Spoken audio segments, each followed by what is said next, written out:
Fala pessoal, meu nome é Matheus Zanin, sou gerente de projetos da Inovatec, empresa júnior de engenharia elétrica e mecânica, e nesse vídeo eu vou passar para vocês os conceitos básicos de instalações elétricas. Os principais pontos que serão abordados nesse vídeo serão as normas e o diagrama unifilar, que são muito importantes para a realização de um projeto de instalações elétricas. Então vamos começar. Bom, um projeto elétrico é basicamente você passar para o papel aquilo que é pretendido instalar, de forma que posteriormente as pessoas envolvidas nesse projeto consigam entender claramente o que foi planejado, certo? Então, para isso, são utilizadas normas e técnicas que eu vou tentar passar um pouco delas para vocês aqui nesse vídeo. Bom, antes de você iniciar o seu projeto elétrico, existem algumas condições que você precisa saber para executar o mesmo, certo? E essas condições são pré-requisitos que são muito importantes, que mudam algumas características ao longo da execução do projeto. E uma das principais condições seria a planta baixa, certo? Que contém as dimensões físicas do local e ali vai ser realizado o desenho dos circuitos, enfim. É importante, é imprescindível que você tenha isto. Além disso, a finalidade do projeto, que é para que se destina o projeto, certo? É um projeto residencial, comercial, industrial, enfim. A finalidade da execução do mesmo você precisa ter. Além disso, a localização da rede de entrada, certo? Que é onde vai sair os condutores, que você vai utilizar nos circuitos, você precisa saber também. E as características da rede elétrica, que seria a frequência, a tensão entre fase, se é uma rede monofásica, bifásica, enfim. Tudo isso você precisa saber. As partes principais do projeto seriam as partes memoriais e a parte gráfica. Os memoriais contêm todos os cálculos, certo, que foram utilizados, os dimensionamentos, os circuitos, enfim, tudo isso tem que estar documentado na parte escrita do projeto, que seriam os memoriais.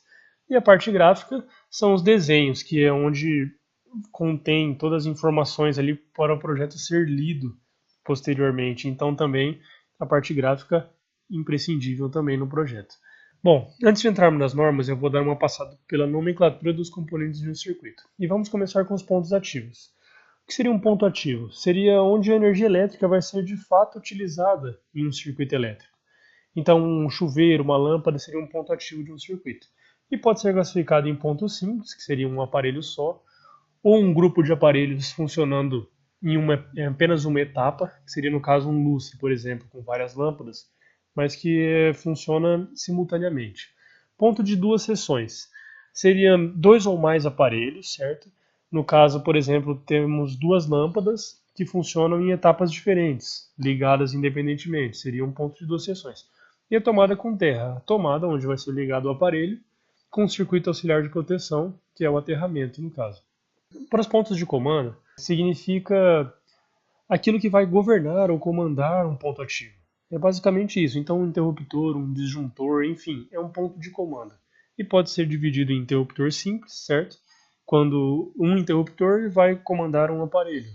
Um interruptor de duas seções, que é um interruptor comandando dois aparelhos, no caso, e da mesma forma de três seções, no caso, um interruptor que acende três lâmpadas, seria um interruptor de três seções.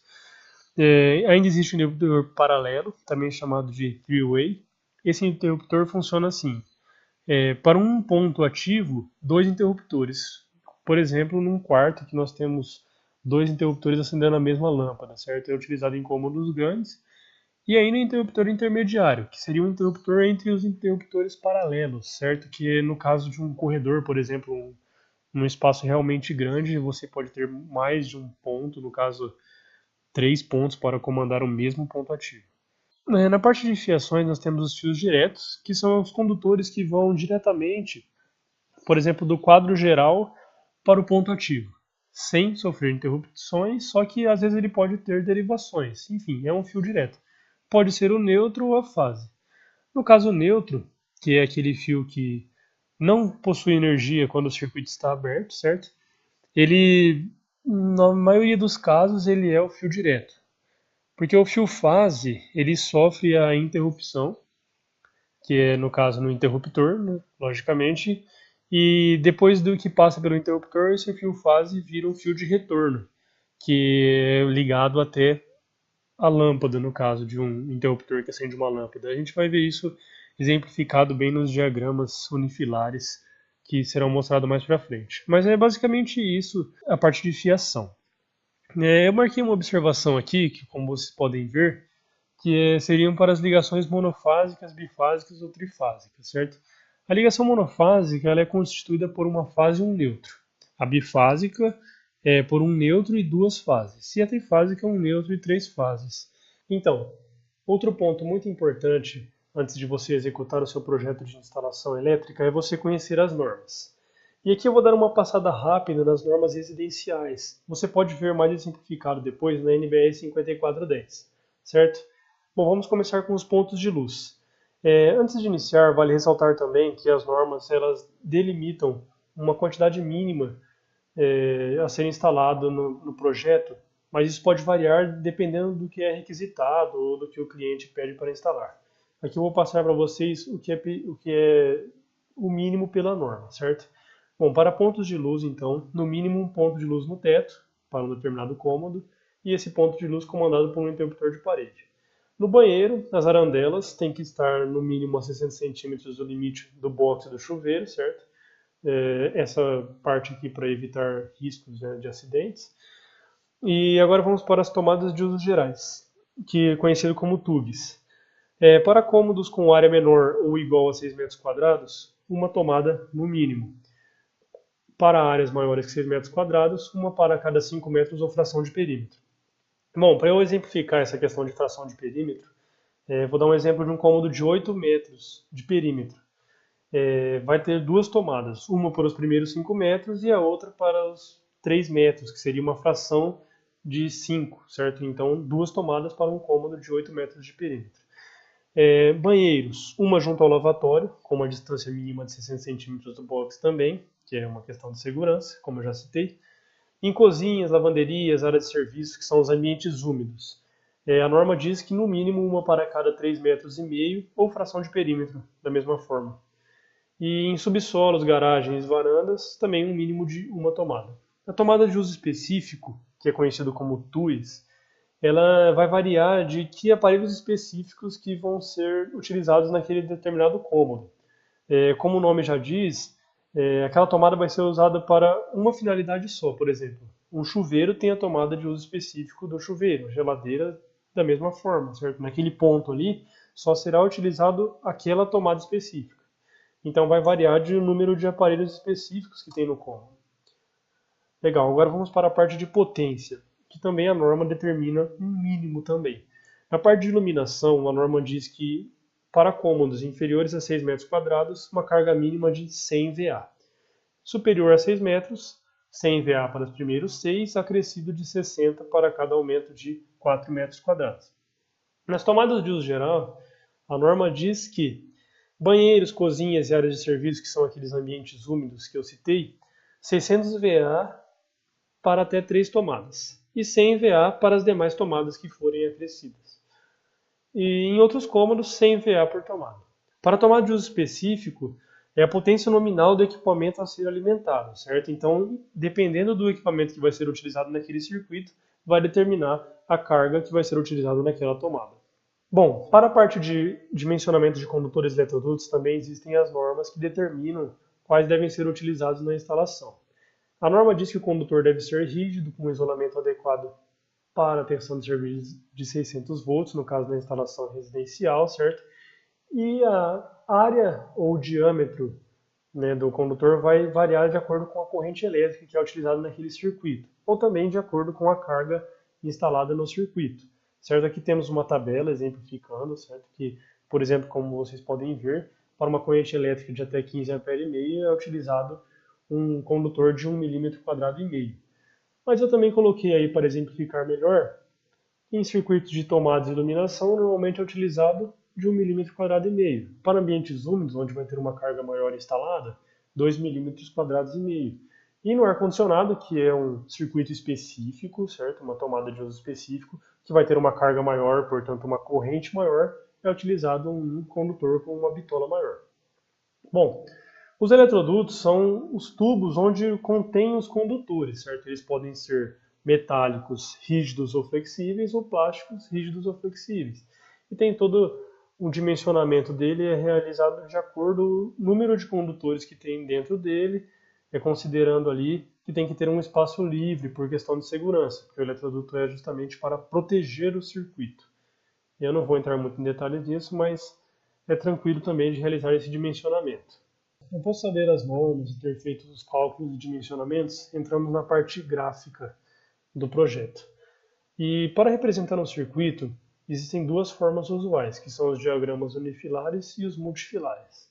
Em um projeto elétrico é utilizado o diagrama unifilar, porém eu trouxe aqui o multifilar para exemplificar para vocês a diferença entre um e outro. Aqui nós temos uma tomada que é alimentada por um condutor terra, um condutor neutro e um condutor fase, certo? E aí a simbologia para exemplificar aqui no caso do unifilar, nós temos uma tomada de 300 VA, um condutor ali de PVC, com o diâmetro definido, e ali um condutor fase, um neutro e um terra, também com um diâmetro especificado no desenho, certo?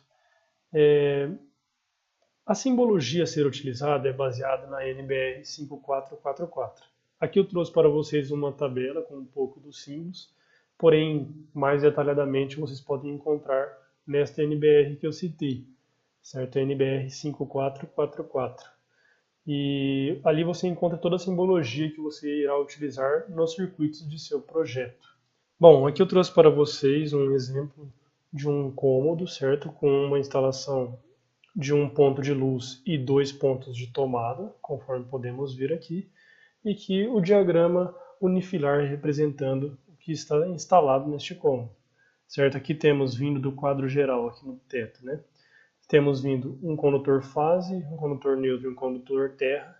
Eles seguem primeiro para esta tomada aqui, certo? Onde chega fase, neutro e terra, e também seguem para esta outra derivação aqui, fase, neutro e terra, vem até o interruptor, certo? Que aqui representado pela letra A, significa que está comandando esse ponto ativo A, que é uma lâmpada de 100 watts, certo? E também ele, nesse outro ramo aqui, ele chega a uma fase, um neutro e um terra, nesta outra tomada. Aqui nós vemos o seguinte, para a parte de interruptor, temos a fase, ela vem até o interruptor, certo? A parte da lâmpada. E então ela pega e retorna para a lâmpada com um fio de retorno, representado por este símbolo aqui. Bom, para finalizar essa parte de diagramas, eu trouxe aqui uma instalação de interruptores paralelos.